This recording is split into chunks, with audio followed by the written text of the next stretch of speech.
وأزواجه وذريته كما صليت على إبراهيم وعلى آل إبراهيم وبارك على محمد وأزواجه وذريته كما باركت على إبراهيم وعلى آل إبراهيم إنك حميد مجيد Rabbi shrah li sadri wa yassir li amri wahlul 'uqdatam min lisani yafqahu qawli amma ba'd.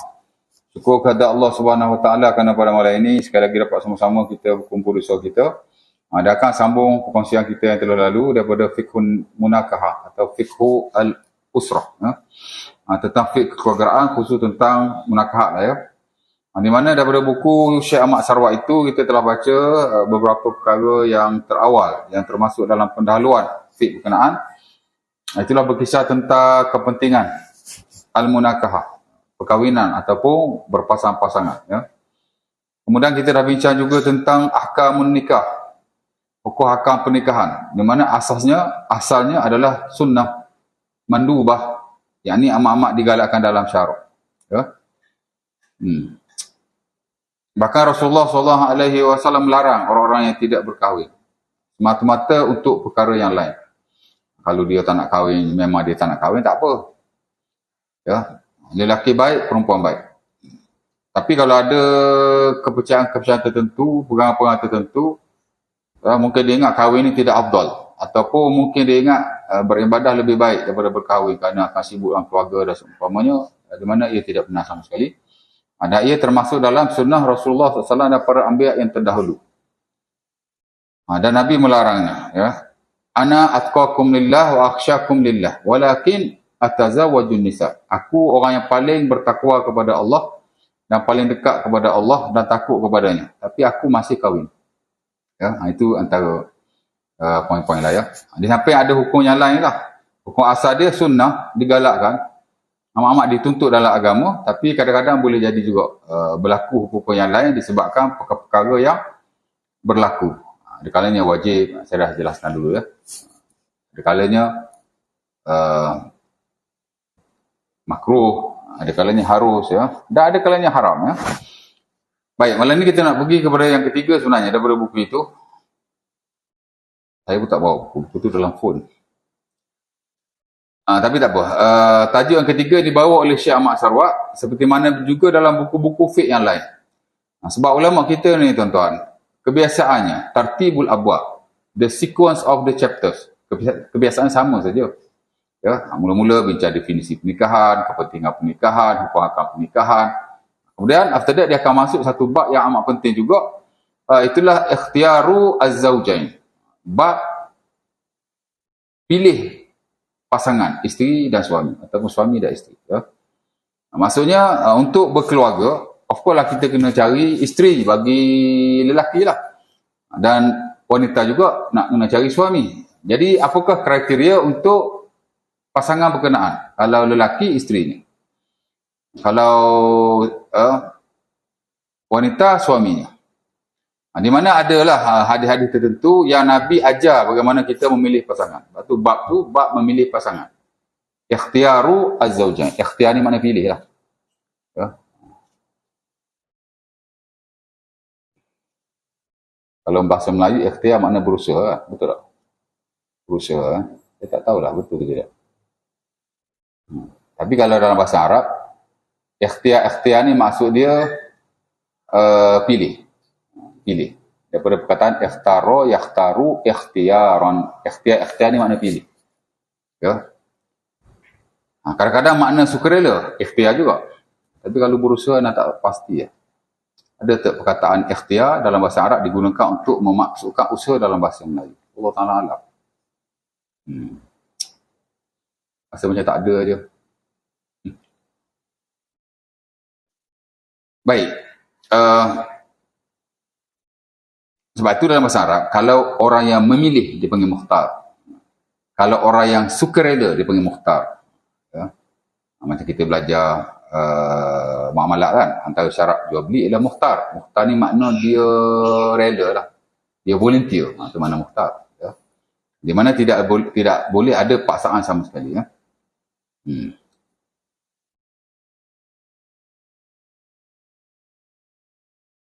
Okey, jadi ikhtiar ni mana pilih? Az-zawjain mana pasangan suami isteri lah ya. Ada beberapa hadis antara yang famous juga, hadis yang diriwayatkan oleh Bukhari Muslim daripada Abi Hurairah. Saya ingat tuan-tuan dah biasa dengar hadis. Di mana Nabi kata tunkahu al-mar'atu li arba'. Dinikahi seseorang wanita itu kerana 4 perkara. Ya. Termasuk dinikahi wanita itu kerana 4 perkara untuk lelaki juga. Mana kalau lelaki dia nak pilih wanita, inilah kriteria dia. Kalau wanita nak pilih suami pun tu juga kriteria dia sebenarnya. Ya. Tapi kenapa Nabi sebut lelaki nak pilih wanita begitu nak begini? Itu dalam bahasa Arab dipanggil taglib. Taglib ni Nabi sebut benda yang banyak berlaku. Which is yang banyak berlaku ni, lelaki mencari isteri. Walaupun tidak salah sebenarnya, isteri mencari suami. Ataupun wanita mencari suami, tidak salah. Ya. Oh. Dan itu memang dimuktamadkan di sisi majoriti para ulama. Saya tak pastilah ijma' sepakat 100% atau tidak, konsensus. Tapi memang ada dalam buku-buku fiqh. Syafi'i baik, Hambali baik. Ya.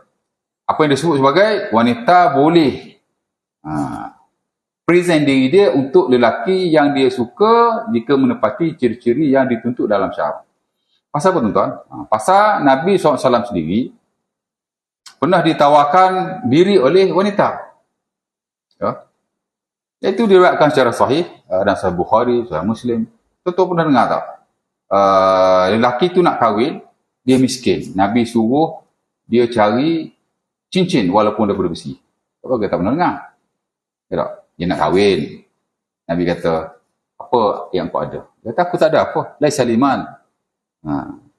Melainkan baju yang aku pakai. Lain tak ada.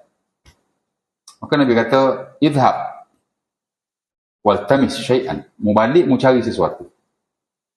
Dan Nabi kata, walau khatam min hadid. Walaupun sebentuk cincin besi. Cincin besi, cincin tak ada nilai lah zaman dulu. Paling-paling tak ada apa, tu ada something lah untuk diberi kepada isteri. Dia pun cari-cari, tak ada juga. Usahkah cincin emas, usahkah cincin daripada perak, besi pun tak ada. Cincin besi ni tak ada nilai lah. Betul tak? Maka Nabi berkata, kamu ada hafal Quran tak?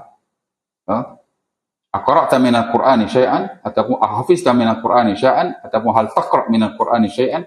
Ada tak surah yang kamu boleh baca ingat atau seumpama? Dia tak ada. Apa dia? Al-Baqarah. Maka Nabi pun mengawinkannya dengan mas kahwin surah Al-Baqarah. Di mana dia mesti ajak isteri dia lepas dia kahwin. Ajak isteri itu, itulah mahal. Tengok betapa simple lah atau rekahnya perkahwinan zaman Rasulullah SAW. Itu yang kita biasa dengar. Cerita ni pun zaman sekolah-sekolah pun saya telah diajar. Tuan. Cuma kita tak go through hadis yang sebetulnya. Sebenarnya hadis yang sebenar dalam bab ni ialah wanita tu dulu datang offer diri dia pada Nabi. Datang dia kata, ya Rasulullah, alaka bihajatun, wahai Nabi, adakah kamu berhajat kepada diriku? Makna dia present herself. Dia offer diri dia pada Rasulullah. Ya. Tapi Nabi kata lah, tak kot Nabi kata. Tiba-tiba sahabat Nabi yang lelaki kita ada di situ. Maka dia berkata, ya Rasulullah zawishniha, wahai Nabi, kawinkanlah aku dengan dia. Nabi pun mengawinkannya. Tapi Nabi kata, balik cari something lah. Ataupun Nabi kata, buat main sesuatu untuk diberi mahal pada dia. Cerita dia, gitulah. Sebab itu majlis ulama kata, tidak salah sama sekali. Ya?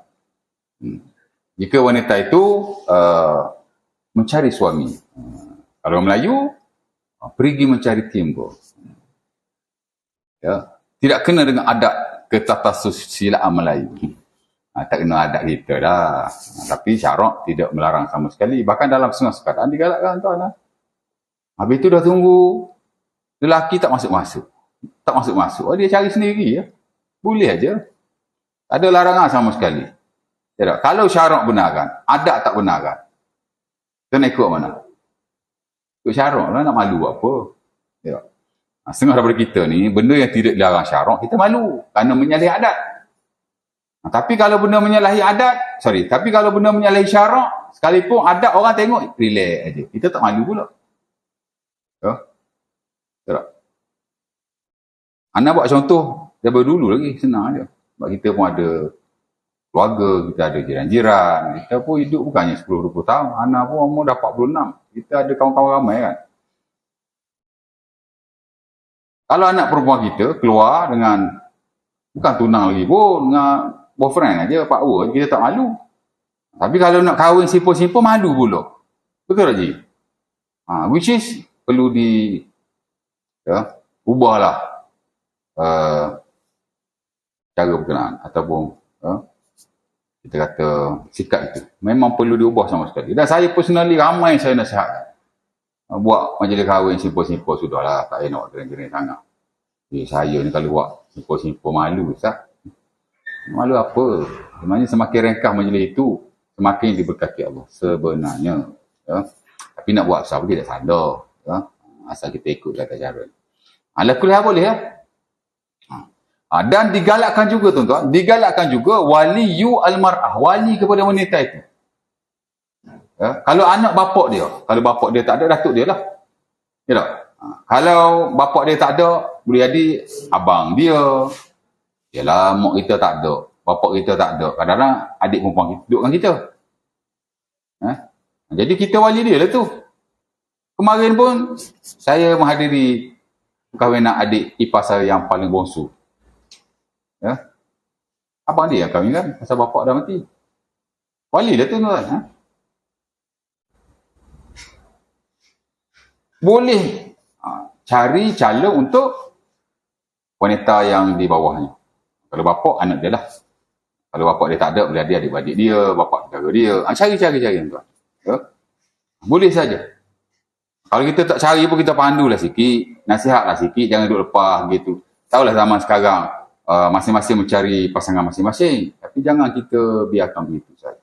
Sekurang-kurang kita pandu, kita bimbing, kita guide dia lah. Paling bagus kita cari sendiri, kalau boleh. Anak tak tahulah kan, anak perempuan anak tu memang anak. Banyak kali cakap dia, pasal budak baru tahun 6 kan.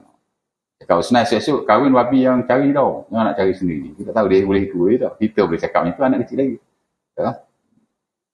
Tapi itu antara yang digalakkan oleh para ulama' tuan. Pasal apa begitu? Pasal sahabat Nabi tuan-tuan, ada yang mencari calon untuk anaknya. Siapa yang paling dekat?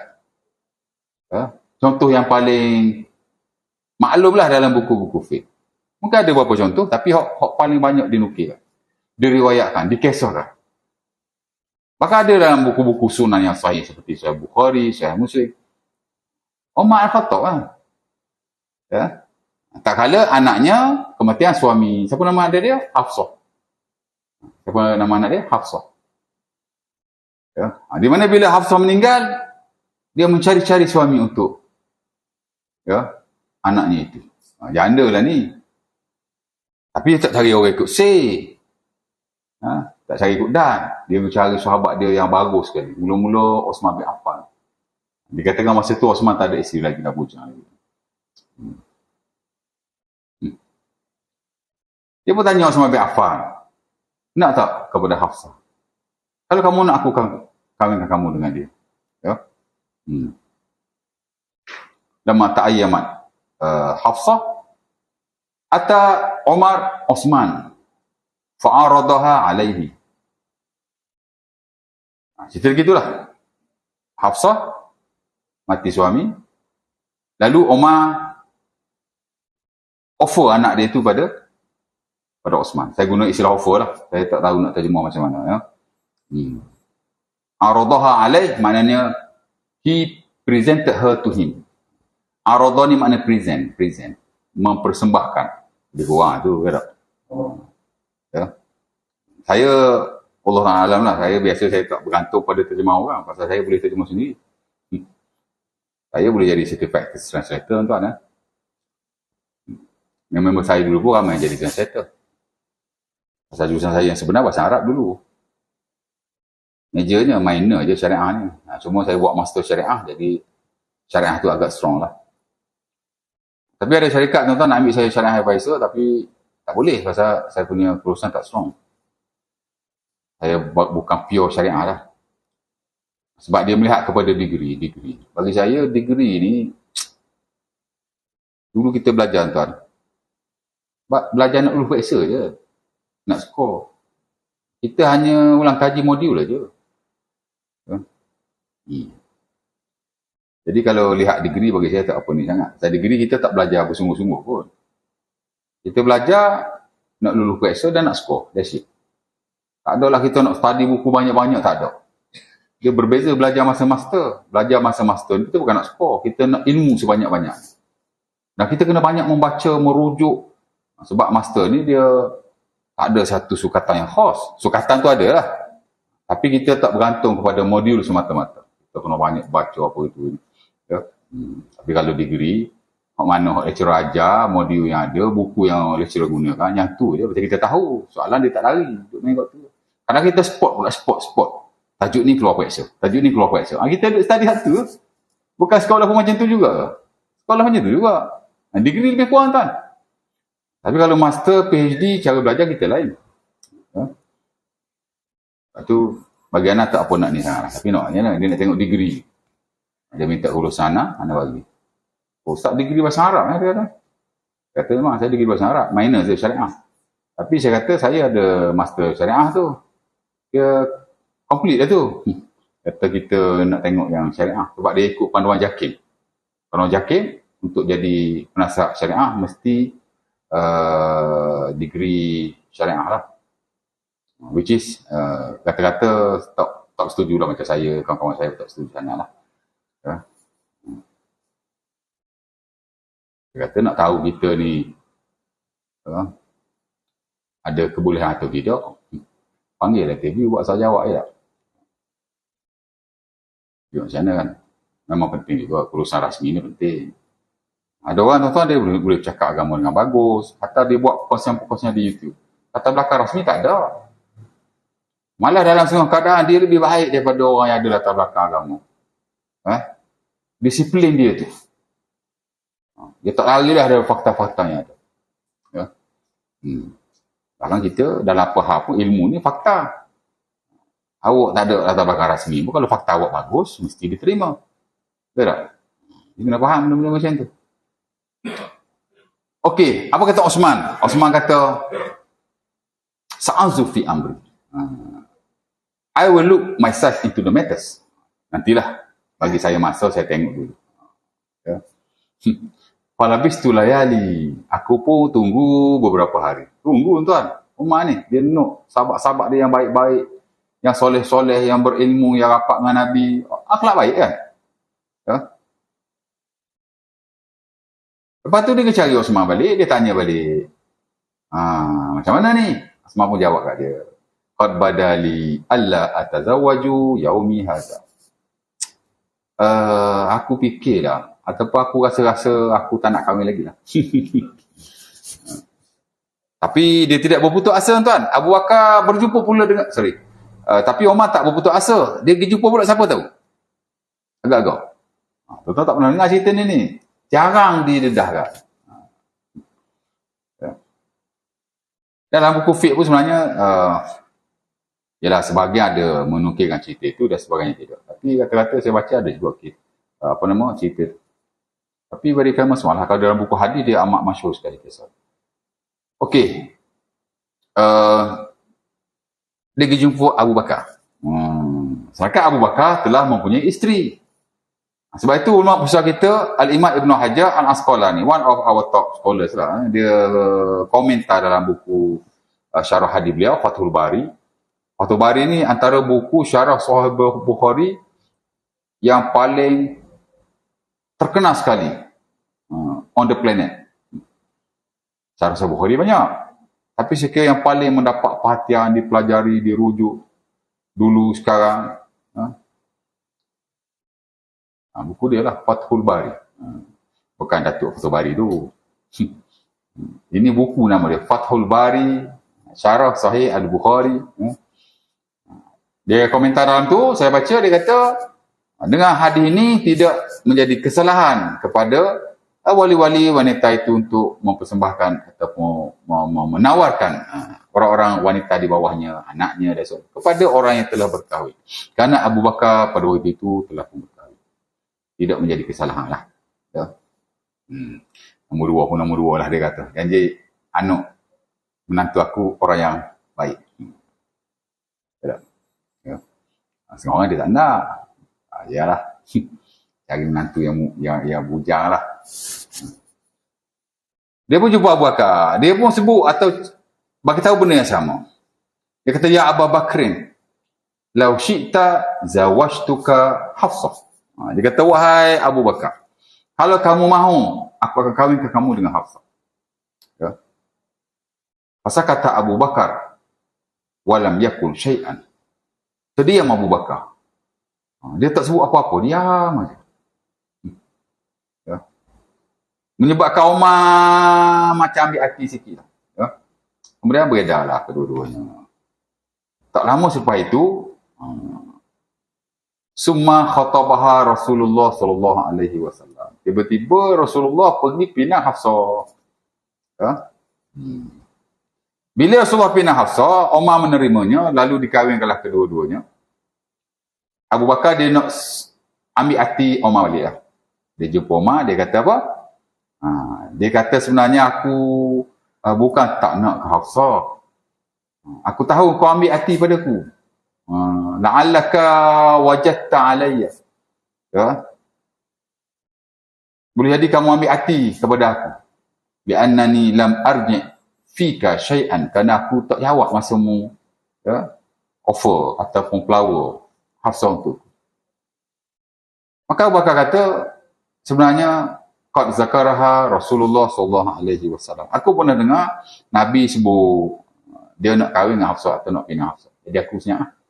Tapi aku tak kata apa-apa. Walam akun ufshi sirra Rasulillah. Aku tidak mendedahkan hal itu kerana aku anggap ia rahsia Rasulullah sallallahu alaihi wasallam. Ya. Macam gitulah. Ya tak? Kita berkenan kat seorang wanita. Kita cakap dah kat member baik kita. Aku rasa aku berkenan lah dekat dia tu. Kita pula ada isteri dah. Dia pergi kecoh pula. Oh, balas jadi ya. Ya tak?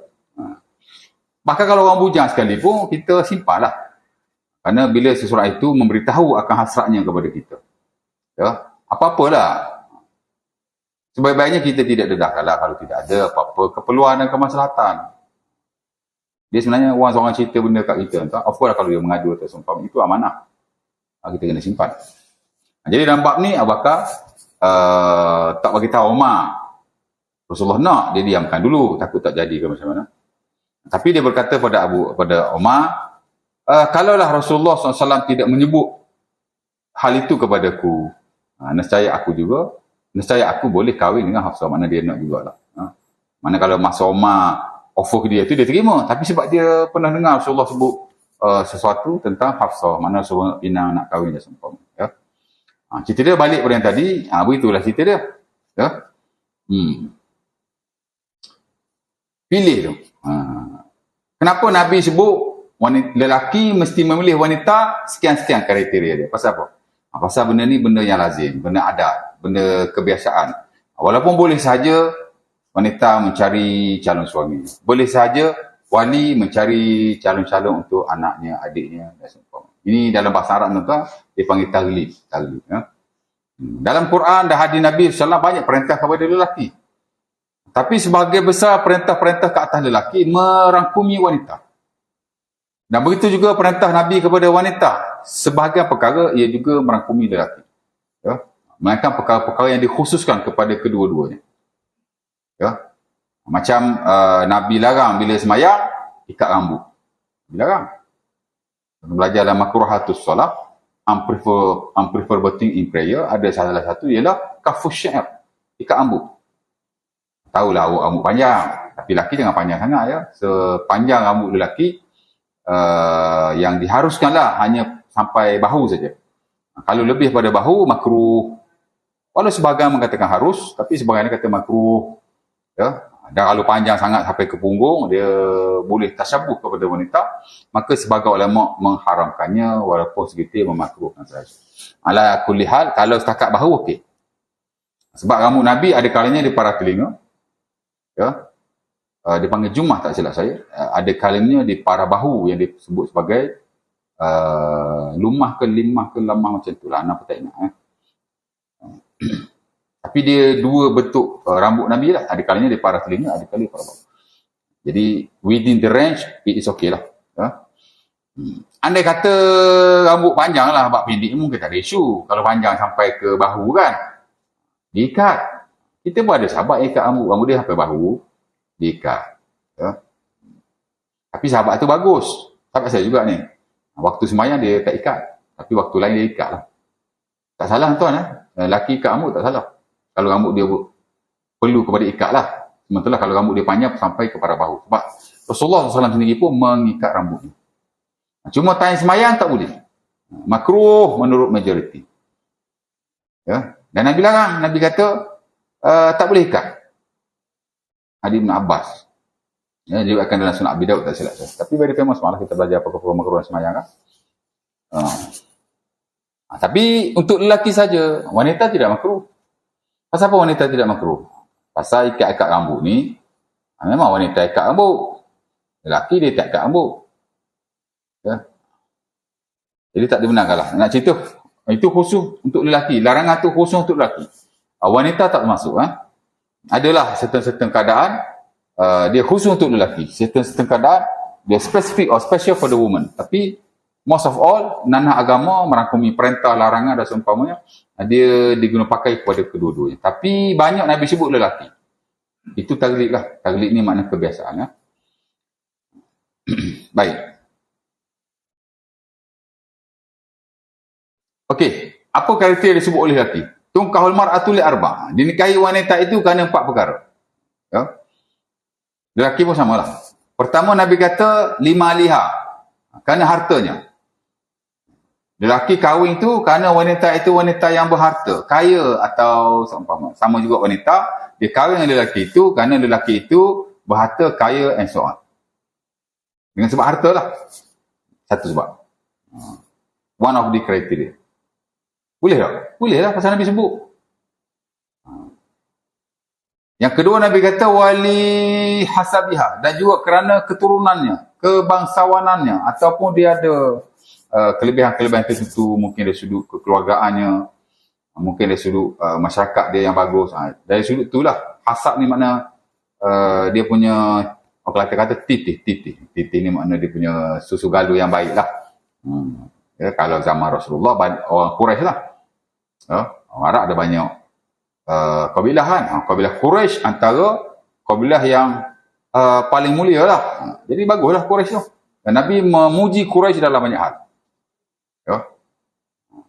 Bangsa-bangsa ni dia okey. Cuma jangan resis. Resis, agama pun tak galakkan. Ya. Dalam keadaan pun dilarang. Antara makruh dan kadang-kadang boleh jadi haram. Ya. Tapi semata-mata bangsa, it is okay. Ya.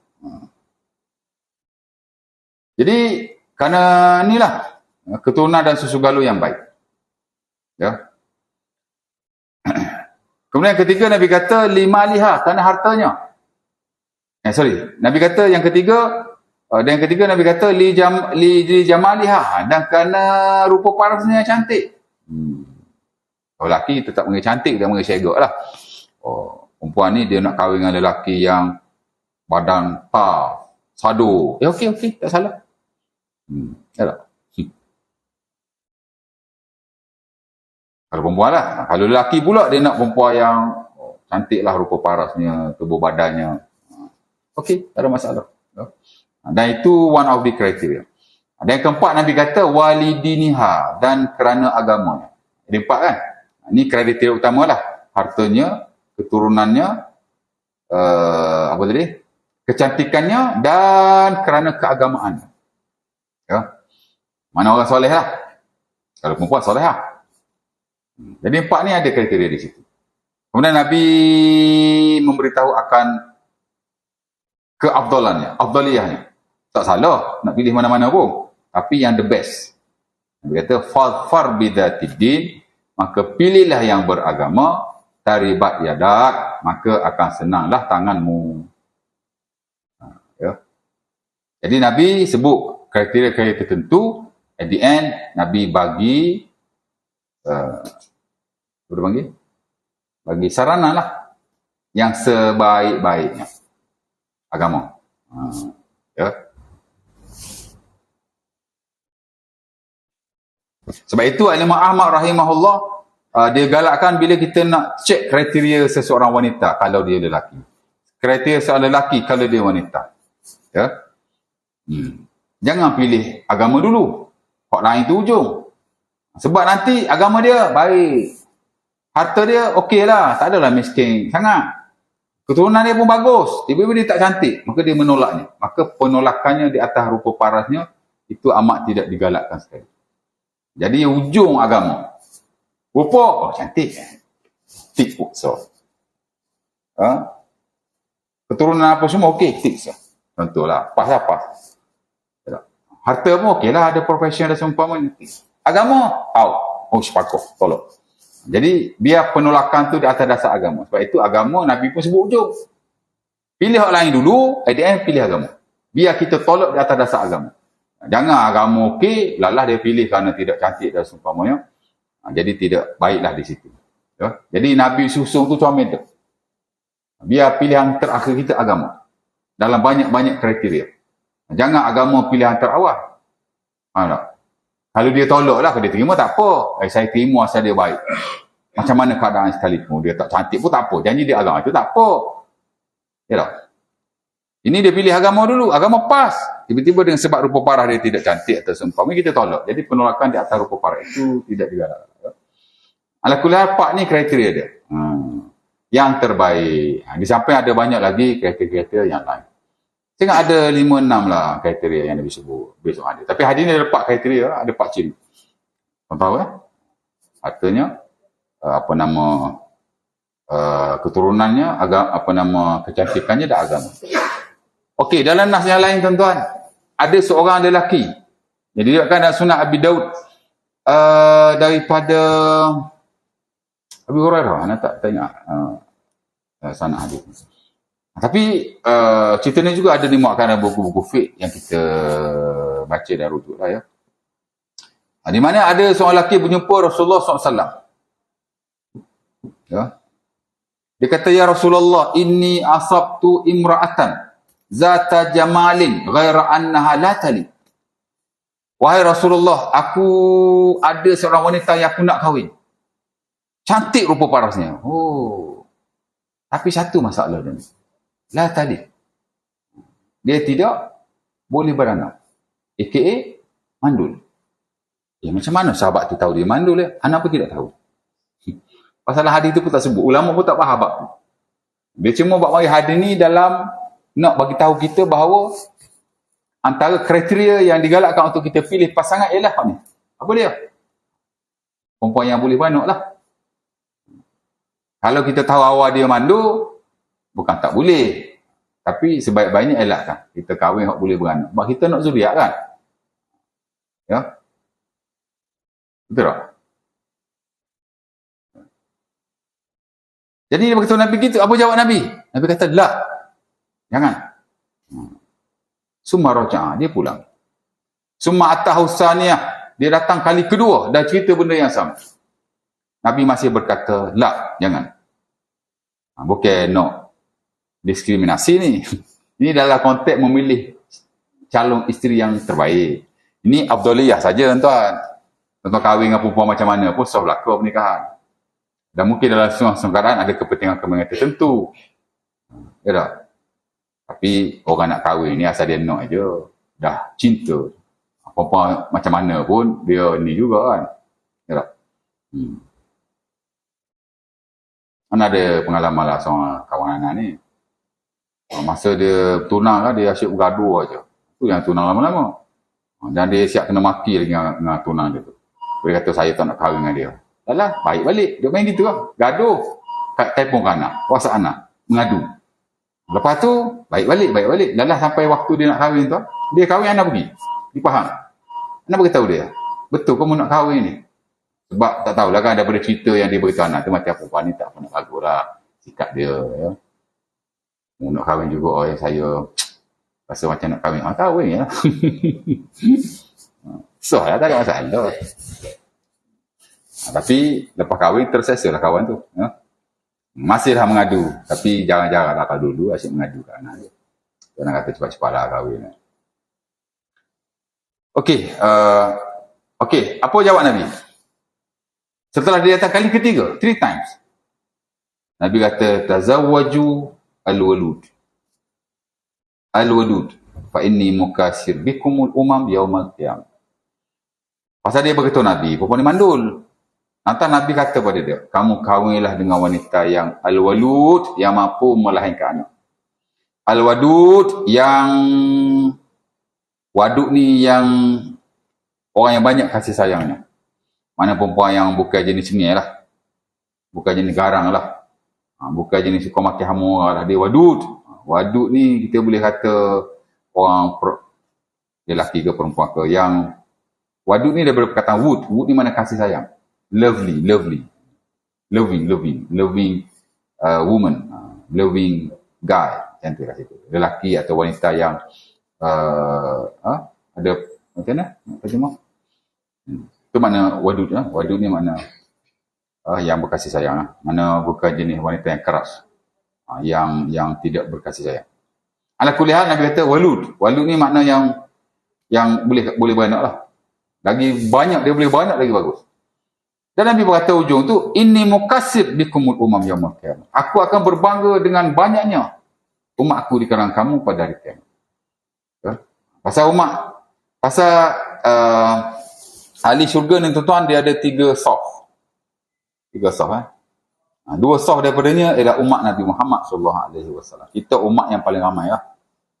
Of course lah, sebab yalah, Nabi kita berbanding dengan Nabi-Nabi yang lain, Nabi kita paling ramai umatnya. Betul tak?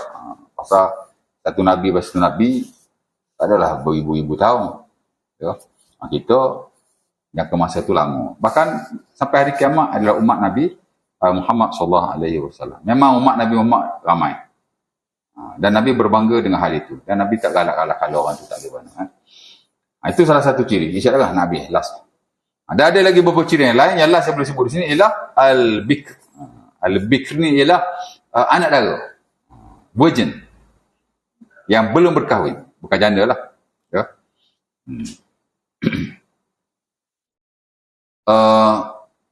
Kerana ada kes juga tuan-tuan, Jabir radhiyallahu ta'ala anhu dia kahwin dengan janda. Tiba-tiba Nabi tanya dia, hal tazawajta ya Jabir? Kamu dah kahwin belum Jabir? Ya. Jabir ni sahabat dia yang dekatnya dia juga lah. Ya. Mungkin pekat awal beliau mengenali, mungkin pekat awal baginda mengenali beliau, baginda tanya lah, dah kahwin belum ni? Maka dia kata, dah, na'am tazawajtu. Maka Nabi berkata, bikran au sayyiban. Kamu kahwin dulu anak dara ke janda? Maka Jabir berkata, sayyiban. Janda. Nabi kata, halla tazawajta bikran tuda'ibuka wa tuda'ibuha tula'ibuka wa tula'ibuha tudahikuha wa tudahikuka. Oh, janda ya. Kenapa dulu kamu tak kahwin anak dara? Pasal Jabir ni dia bujang. Ya? Jadi kamu sama-sama boleh bergurau senda. Ya? Boleh bermanja-manja. Muda abah ni masuk bermanja-manja. Boleh saling ketawa-ketawa antara satu dengan yang lain. Sonok lah sebab member bujang kahwin anak dara. Ya tak? Ini member bujang kahwin dengan janda. Boleh aja. Tapi Nabi galakkan, lah. Kerana sifat anak dara ni sebegitu. Ya? Maka Jabir berkata, ya Rasulullah, halaka abi. Maka Jabir berkata, ya Rasulullah, halaka abi. Wahai Rasulullah, bapa aku meninggal. Wa taraka sitta banat. Dan bapa aku meninggalkan 6 orang anak. Oh, Jabir ada lagi 6 orang adik-beradik. Perempuan. Fakaritu an aji bimislihinna. Jadi aku tak suka ataupun rasa tak selesa jika aku berkahwin sebaya dengan mereka. Maka apa Rasulullah kata pada Jabir? Nabi pun kata, asab ya Jabir. Bagus, wahai Jabir. Sebab itu, majlis ulama kata sebaik-baik anak dara lah. Tapi, jika ada keperluan-keperluan tertentu, kemaslahatan tertentu, memanglah asalnya al-bikr, virgin. Tapi kalau ada masalah-masalah itu seperti apa yang berlaku pada Jabir, maka itu lebih afdal sebenarnya. Sebab benda ni tuan-tuan, hukum syarak ni, kadang sebab hukum syarak ni, dia ada hukum yang asal, hukum asalnya begitu. Tapi jika ada perkara lain, dia boleh berubah. Dalam bab ni, Nabi puji Jabir. Dan Nabi berkata, kamu telah melakukan yang betul. Asabta ni dia berperkataan isabah. Ya? Isabah ni makna membuat benda yang betul lah. Mana Nabi memberi kredit kepada beliau. Ya. Jadi tak salah kahwin dengan janda. Siapa awak kahwin janda? Saya kahwin sebab dia ada anak 2 orang. Sian dia tak ada orang nak bagi nafkah. Jadi saya kahwin dengan dia. Itu the best. Ya? Jangan kahwin aja anak dara belaka. Pak orang isteri. Pak anak dara. Dan sebagai hadis tuan-tuan, Nabi suruh kita bantu janda ni. As-sa'i 'alal armalah jihadun fi sabilillah. Tadi saya tu. Tapi tak dalam Bukhari ke Muslim. Tapi antara one of the top hadis dalam bab jihad. Nabi kata membantu janda-janda adalah jihad pada jalan Allah. Bantu ni ada banyak bentuknya. Salah satu bentuk ialah kahwin dengan dia. Kalau tak ada orang yang memberi nafkah kepadanya. Ataupun mungkin untuk memudahkan lagi kehidupan. Ya. Kita dah gitulah. Atau kalau tidak, Rasulullah SAW sendiri pun isteri dia ada 11. Ya. Tapi anak dara seorang je. Nama Aisyah radhiyallahu ta'ala anha. Ya. Orang lain semua janda. Dan itu pun selepas Nabi berhijrah ke Madinah lah. Masa Nabi di Mekah, isteri dia seorang je. Apa nama Khadijah. Sebab itu ada seorang top ustazah. Dia ditanya tentang poligami. Dia kata, saya tak setuju suami saya poligami. Saya dah beritahu suami saya tak nak. Yalah, kalau perbualan sesama kita, okey. Ini, tak tahulah dia buat wawancara ke macam mana. Tapi ada video disebarkan, ada dekat YouTube. Macam tak bagus lah. Di mana kata, saya dah beritahu awal kat suami saya tak boleh terima kalau suami saya nak kahwin lagi. Alamak. Dan saya nak suami saya seumpama Rasulullah semasa di Mekah. Itu sunnah Nabi juga dia kata. Pandai-pandai dia kata sunnah Nabi begitu. Tak betul begitu. Salah tu. Ya. Sunnah Nabi kahwin ramai. Tapi kalau tak setuju tak apa. Tapi jangan zahirkan dengan kata-kata sebegitu. Ramai orang kecam tu. Cerita 2-3 tahun lepas lah ya. Sebab public figure ni kadang cara kita bercakap tu nak tengok juga dah. Kata-kata perempuan ni memang tak setuju. Tapi jangan kita zahirkan kata-kata begitu. Tapi ini akan disalah tafsir dan seumpama. Ya. Okey, ada soalan tanya apa-apa tak? Nak stop kan? Ada yang tanya apa? Ya. Konsep. Okey.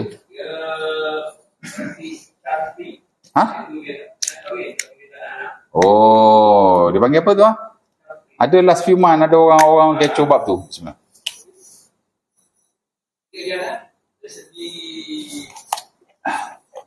Ya. Ada tokoh kita ulas bab tu. Siapa hari tu?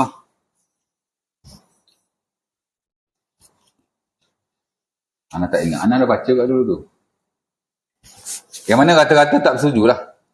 Kahwin awal-awal niat tak siano. Ya.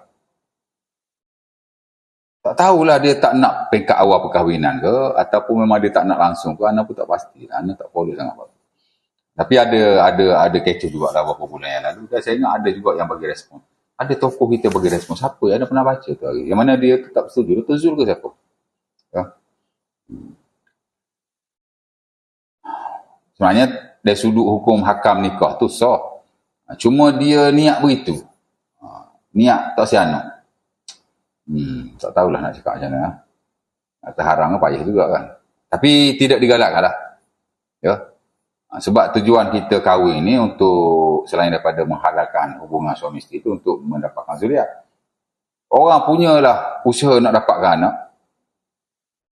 Betul tak? Termasuk saya sendiri. Saya tahun pertama kahwin tak dapat anak. Tahun kedua kahwin tak dapat anak. Tahun ketiga kahwin tak dapat anak. Tahun keempat saya mula buat sesuatu. Dulu kalau tuan-tuan ingat, tuan-tuan masih ingat, atas Texas ni ada satu restoran pula. Klinik Puan dulu, nama Dr. Aisyah ke apa yang terpindah Perak. Anak dah buat dengan dia beberapa bulan tu. Untuk cek isteri. Lepas tu anak nak buat PMC. Tapi ada orang cadang buat diceras. Anak buat diceras. Duk ulang alik ceras sini setiap bulan kan. Lepas tu ana pernah juga buat di Hospital Selayang. Hospital Selayang dia ada seorang pakar untuk hal semacam ini. Dan ana pernah juga pergi ke KPJ Tawakal. Masa tu bukan KPJ lagi lah, Hospital Tawakal. Ana pun pernah pergi situ untuk buat cek ikhtiar. Mana kita usahalah. Dia ada stage dia tau. Dia stages. Stage number 1 ana gagal lah. Perlu pergi pada stage number 2 pula. Lalah pasal perlu duit lah sikit. Jadi relax dulu. Dan Ana ingat lagi tahun 2011 tu, memang Ana niat dah lepas raya puasa, Ana nak sambung lah treatment tu untuk stage nombor 2. Stage nombor 1 ni kesuburan tuan. Dia injek isteri bagi subuh, lepas tu dia monitor waktu untuk kita bersama. Adalah cara dia tuan. Saya ada pengalaman lah bab ni. Dah ada beberapa kawan pun ada pengalaman bab ni. Hak tak ada anak lama-lama tu lah. Ada sampai 10 tahun kahwin, kawan anak tu 10 tahun kahwin tak dapat anak. Dia lebih dulu buat pada anak. Ya. Jadi nak pergi buat lah second tu duit dah ada sikit. Ribu-ribu tuan, ingat sikit ke? Hak treatment first stage tu pun, kesuburan tu pun, sekali pergi 200 lebih. Banyak juga anak habis tu. Ya tak? Nak clean dengan siapa? Pakai duit kita sendiri lah. Mengandung ini, Alhamdulillah.